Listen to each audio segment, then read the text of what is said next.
जब आपकी shift start होने में कम से कम आधा घंटा रह जाएगा तो आपका करंट स्टेटस स्टार्टिंग सून हो जाएगा और आपकी स्क्रीन पे स्टार्ट का बटन आ जाएगा। अब आपको अपनी राइडर पुलिस के पास जाके शिफ्ट से कम 20-25 मिनट पहले जाके आपको अपनी शिफ्ट स्टार्ट कर लेनी है। अब आप अपने स्टार्टिंग एरिया पे जाके स्टार्ट का बटन दबा देंगे। व्हीकल टाइप में motor bike, back type, standard box, privacy policy को एग्री करेंगे और स्टार्ट कर देंगे। अब आपका करंट स्टेटस हो चुका है रेडी। अब आप काम करने के लिए तैयार हैं। आपके पास कभी भी ऑर्डर आ सकता है। ऑर्डर रिसीव करने के लिए आप डिलीवरीज वाले पेज को ओपन करके रखेंगे। अब आपके पास ऑर्डर आना शुरू हो जाएंगे। ऑन ड्यूटी आपको किसी भी किस्म का मसला होता है, शॉप बंद है, कस्टमर नहीं मिल रहा है, कस्टमर खाना नहीं ले रहा है, वेंडर खाना नहीं दे रहा है, बाइक पंचर हो गई है, XYZ कोई भी इशू आ रहा है तो आप ऊपर दिए गए डिस्पैच के ऑप्शन पे क्लिक करके डिस्पैच पता भी कर सकते हैं। आप इनको अपना इशू भी बता सकते हैं यहाँ पे टाइप करके और पिक भी सेंड कर सकते हैं।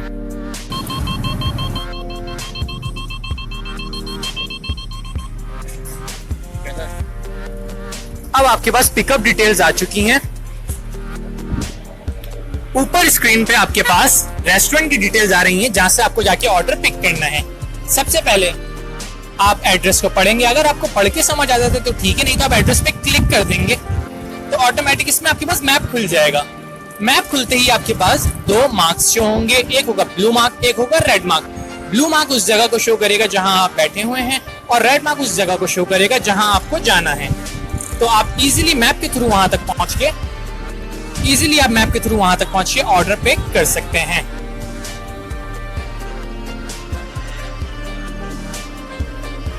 अब आप वहां जाके ये नाम बताएंगे जो यहाँ लिखा हुआ आ रहा है, क्रिस्टीना किनेथ, या ऑर्डर नंबर।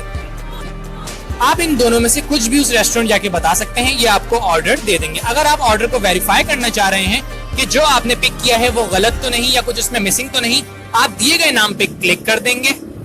आपके पास मेन्यू खुल जाएगा, उसमें लिखा हुआ आ रहा होगा कि आपको क्या पिक करना है। जब आप रेस्टोरेंट पहुंच के ऑर्डर पिक कर लेंगे तो आप ये पिकअप का बटन दबा देंगे और कंफर्म कर। अब आपके पास ड्रॉप ऑफ डिटेल्स आ चुकी हैं। सबसे ऊपर कस्टमर का नाम, अगर कस्टमर को सिक्योरिटी नोट देता है तो वो भी स्क्रीन पे लिखा हुआ आ जाएगा। और इस एड्रेस में भी सेम तरीका है, आपको पढ़ के समझ आता है तो ठीक है, नहीं तो आप एड्रेस पे क्लिक कर देंगे तो इसमें भी मैप खुल जाएगा। अब आपके पास मैप आ जाएगा तो आप इजीली कस्टमर तक पहुंच के ऑर्डर डिलीवर कर सकते हैं। अगर कस्टमर्स के पास ऑर्डर डिलीवर करने में आपको किसी भी किस्म का इश्यू आ रहा है तो दिए गए राइडर चैट के ऑप्शन पे क्लिक करके आप कस्टमर से राब्ता भी कर सकते हैं। अब जब आप कस्टमर के पास पहुंचेंगे आपकी स्क्रीन पे दो अमाउंट शो हो रही हैं। एक हो रही है उस ऑर्डर कोड के नाम से। ये ऑर्डर कोड जो है सिर्फ ऑर्डर कैंसिलेशन में यूज होता है। दूसरी दी गई अमाउंट कलेक्ट कैश वाले पैसे आपको खाना डिलीवर करते वक्त कस्टमर से लेने हैं, ये उसके ऑर्डर के बिल के पैसे हैं। याद रखें, जब तक आप कस्टमर को ऑर्डर डिलीवर करके पैसे रिसीव नहीं कर लेते तब तक आप इस ऑर्डर को ड्रॉप ऑफ मार्क नहीं करेंगे। अब जब आप कस्टमर से ऑर्डर के पैसे ले लेंगे तो आप ये ड्रॉप ऑफ का बटन दबा देंगे। दी गई कंफर्मेशन अमाउंट में आप इस अमाउंट के साथ कोई भी किसी भी किस्म की छेड़छाड़ या फ्रॉड नहीं करेंगे। अगर आप इसको एडिट करके किसी भी किस्म का फ्रॉड करते हुए पाए जाते हैं तो आपको परमानेंट ऑफ बोर्ड भी किया जा सकता है। तो याद रखें, इस अमाउंट को ऐसे ही एंटर करके आपको कंफर्म अमाउंट पे क्लिक करके ऑर्डर ड्रॉप ऑफ मार्क कर देना है।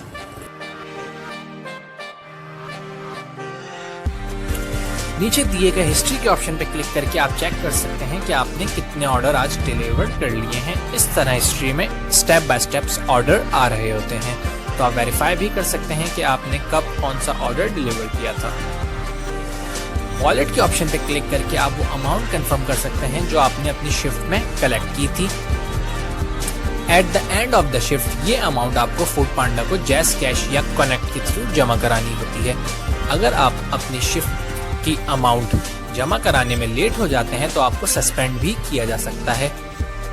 जब आपकी शिफ्ट खत्म हो जाएगी तो आपका करंट स्टेटस दोबारा से नॉट वर्किंग हो जाएगा और अब आप अपनी शिफ्ट खत्म करके घर जा सकते हैं। शुक्रिया। फूड पांडा ने अपने राइडर्स के लिए दो लिमिट्स लगाई हैं, हार्ड लिमिट और सॉफ्ट लिमिट। सॉफ्ट लिमिट है 4500 और हार्ड लिमिट है 5000। जैसे ही आपकी सॉफ्ट लिमिट यानी 4500 आपके वॉलेट में पूरे हो जाते हैं, आपको फौरन ही अपने किसी भी करीबी जैज़ कैश की फ्रेंचाइज या जैज़ पॉइंट जाके अपने जैज़ कैश में ये कलेक्शन जमा करवानी है और हाथ के हाथ फूड पांडा को ट्रांसफर करने हैं। अगर आपकी हार्ड लिमिट यानी 5000 रुपीज कलेक्शन वॉलेट में पूरी हो चुकी है और आपने अभी तक कैश जमा नहीं कराया है, तो आपको सस्पेंड भी किया जा सकता है।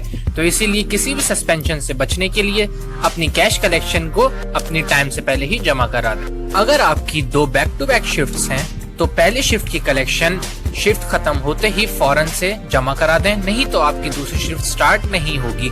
अगर आपकी बैक टू बैक शिफ्ट्स हैं और बीच में आपको कहीं जाने का टाइम नहीं मिल रहा है कि आप किसी जैज़ कैश की फ्रेंचाइज या पॉइंट पे जा सकें, तो एहतियातन आप पहले ही अपने जैज़ कैश अकाउंट में कैश कलेक्शन जमा करवा के रखें, ताकि आप शिफ्ट एंड होते ही फौरन कैश कलेक्शन जमा करवा के फूड पांडा को ट्रांसफर करके अपनी दूसरी शिफ्ट बाकायदगी से बिना किसी परेशानी के स्टार्ट कर सकें।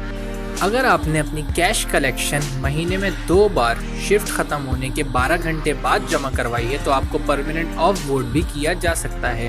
तो कलेक्शन जमा कराने में काइंडली बहुत ज़्यादा एहतियात रखें। शुक्रिया।